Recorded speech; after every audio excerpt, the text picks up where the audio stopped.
In 1891, a small locomotive workshop in Hungary built a machine that would rewrite every assumption about how long a steam locomotive could last. It was not the biggest, it was not the fastest. It had no streamlining, no innovations that made headlines, no features that engineers debated in technical journals. It was a simple, conventional 260 mogul-type locomotive built for branch line freight service in the mountains of Slovakia. And it ran and kept running for 70 years without a single major overhaul, without boiler replacement, without frame reconstruction, just routine maintenance, regular inspections, and the kind of care that came from crews who understood that a well-built machine, properly treated, could outlast empires. By the time it was finally retired in 1961, the locomotive had survived 2 world wars, the collapse of Austria-Hungary, the rise and fall of Czechoslovakia, the Nazi occupation, Soviet domination, and the dawn of the diesel age. It had outlived the workshop that built it, the railroad that ordered it, and the country it was designed to serve. It had become the oldest continuously operating steam locomotive in European service. And then, within months of its retirement, it vanished, scrapped, destroyed, erased as completely as if 70 years of flawless service meant nothing. This is the story of CSD Class 310, number 310.023, the locomotive that proved steam could last forever if you built it right, and the preservation failure that guaranteed almost nobody would ever know. The Austro-Hungarian Empire of the late 19th century was a patchwork of nations, languages, and railway systems held together by bureaucracy, monarchy, and an ever-expanding rail network. In the mountainous regions of what is now Slovakia, the empire's railways demanded locomotives that could handle steep grades, tight curves, and the kind of branch line service that broke lesser machines. The routes through the high Tatras and the low Tatras were punishing. Grades exceeded 3% in places. Curves twisted through valleys that were barely wide enough for the tracks.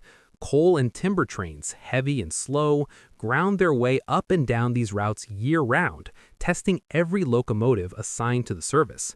In 1891, the Hungarian Royal State Railways placed an order with the locomotive factory of the Hungarian Royal State Railways in Budapest for a small batch of 260 mogul-type locomotives. The design was unremarkable by the standards of the time. 6 coupled driving wheels for traction and power, 2 pilot wheels to guide the locomotive into curves, no trailing wheels, keeping the locomotive compact and light, a simple 2-cylinder layout with conventional Stephenson valve gear. The boiler was modest, operating at a pressure that was high for the 1890s, but would be considered conservative by later standards. Everything about the design emphasized durability, simplicity, and ease of maintenance over performance or innovation. The locomotive that would become number 310.023 was completed in 1891 and assigned to branch line freight service in the mountainous regions of northern Hungary. From the beginning, it was just another working engine, hauling timber, coal, and agricultural products through the mountains. There was nothing in its early service record to suggest that it would become exceptional. It did its job. It was maintained by local shop crews who knew the routes, the weather, and the demands the mountains placed on every piece of machinery that worked there, and it kept running. What made 310.023 different was not any single feature of its design. It was the accumulation of small decisions made by builders who understood that durability was more valuable than power. The boiler was built with thick plates and generous safety margins, designed to withstand not just the operating pressure, but the thermal cycling and mechanical stresses of decades of service. The frame was cast from high-quality steel, robust enough to absorb the punishment of mountain grades without cracking or warping. The cylinders, pistons, and valve gear were built to tolerances that allowed for wear without catastrophic failure, and the bearings were sized conservatively, prioritizing longevity over weight savings. But engineering alone did not keep 310.023 running for 70 years. The locomotive's survival depended just as much on the people who maintained it. In the early decades of the Austro-Hungarian railways, locomotive crews in the Austro-Hungarian railways were trained to a standard that emphasized care and preventative maintenance. Every shift began with a thorough inspection. Every run ended with a careful examination of bearings, rods, valve gear, and boiler fittings. Small problems were addressed immediately before they could cascade into failures that would require major repairs. Oil was applied daily. Boiler washouts were conducted on schedule. Worn parts were replaced before they broke. The culture of maintenance that sustained 310.023 was built on the understanding that a locomotive was not a disposable asset, but a long-term investment that would repay careful attention with decades of reliable service. The First World War disrupted everything. The Austro-Hungarian railways, pressed into military service, operated under brutal conditions. Coal quality declined, maintenance schedules were deferred, skilled workers were drafted into the army. Locomotives across the empire were run into the ground, overworked and undermaintained, and scrapped by the thousands when the war finally ended in 1918. But 310.023, assigned to a branch line that was not critical to the war effort, continued its routine service through the mountains. The war came and went, the locomotive kept running. When Austria-Hungary collapsed in 1918, the new Czechoslovak Republic inherited a railway system that was fragmented, worn out, and operating with a fleet of locomotives that had been built by a dozen different workshops to incompatible standards. The Czech State Railways, CSD, faced the enormous task of standardizing, rebuilding, and modernizing a network that had been designed to serve an empire that no longer existed. Thousands of locomotives were scrapped, sold, or rebuilt beyond recognition. But 310.023, reclassified under CSD's new numbering system, remained in service. Its simplicity and durability made it more valuable than newer, more complex designs that required parts and expertise that the new republic could not afford. Through the 1920s and 1930s, 310.023 continued hauling freight through the mountains of Slovakia.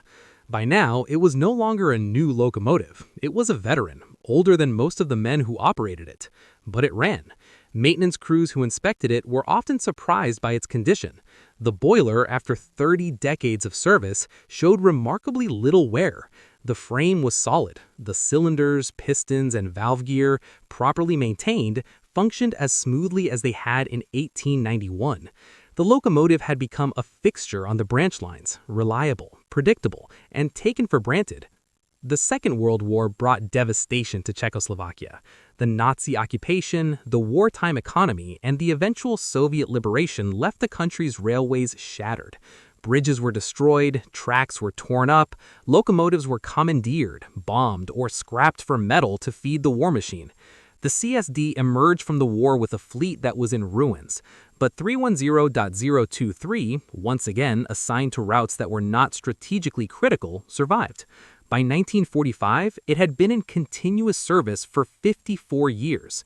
In the post-war years, as Czechoslovakia fell under Soviet domination and the CSD began a program of modernization and dieselization, the question of what to do with locomotives like 310.023 became urgent. The communist government wanted efficiency, standardization, and the elimination of anything that could not be mass-produced or easily replaced. Steam locomotives, especially small, aging branch line engines built to pre-World War I standards, were scheduled for scrapping as quickly as diesel units could be procured to replace them. But 310.023 had an advantage that saved it, at least temporarily. It was cheap to run. It required no specialized parts. It could be maintained by any mechanic with basic training. And in the isolated mountain valleys of Slovakia, where diesel fuel was expensive and infrastructure was minimal, a simple steam locomotive that could run on local coal was still the most economical option. Through the 1950s, as the rest of the CSD fleet modernized, 310.023 continued its work. It was now the oldest locomotive in regular service on the entire Czechoslovak railway system. Newspaper articles occasionally mentioned it, usually in the context of railway history or as a curiosity. Photographers and rail enthusiasts began to seek it out, documenting a machine that had become a living relic. But to the railroad, it was still just a working engine. It hauled its trains, it returned to the shed, it was serviced and sent out again the next day. By 1960, 310.023 had been in service for 61 years. It was, by any measure, the longest continuously operating steam locomotive in European service. The boiler, now nearly 70 decades old, was still sound. The frame showed no signs of fatigue. The cylinders, pistons, and rods and valve gear, properly maintained, functioned as smoothly as they had in 1891. The locomotive had become the oldest locomotive in regular service on the entire Czechoslovak railway system. It had outlived every prediction, every estimate of service life, every assumption about how long a steam engine could run. It had not undergone a single major overhaul, no boiler replacement, no frame reconstruction, no cylinder reboring, just routine maintenance, careful operation, and the kind of durability that came from building a machine right the first time. And then, in 1961, the CSD issued a directive. All remaining pre-1900 steam locomotives were to be withdrawn from service immediately and scrapped. The modernization program demanded it. The storage yard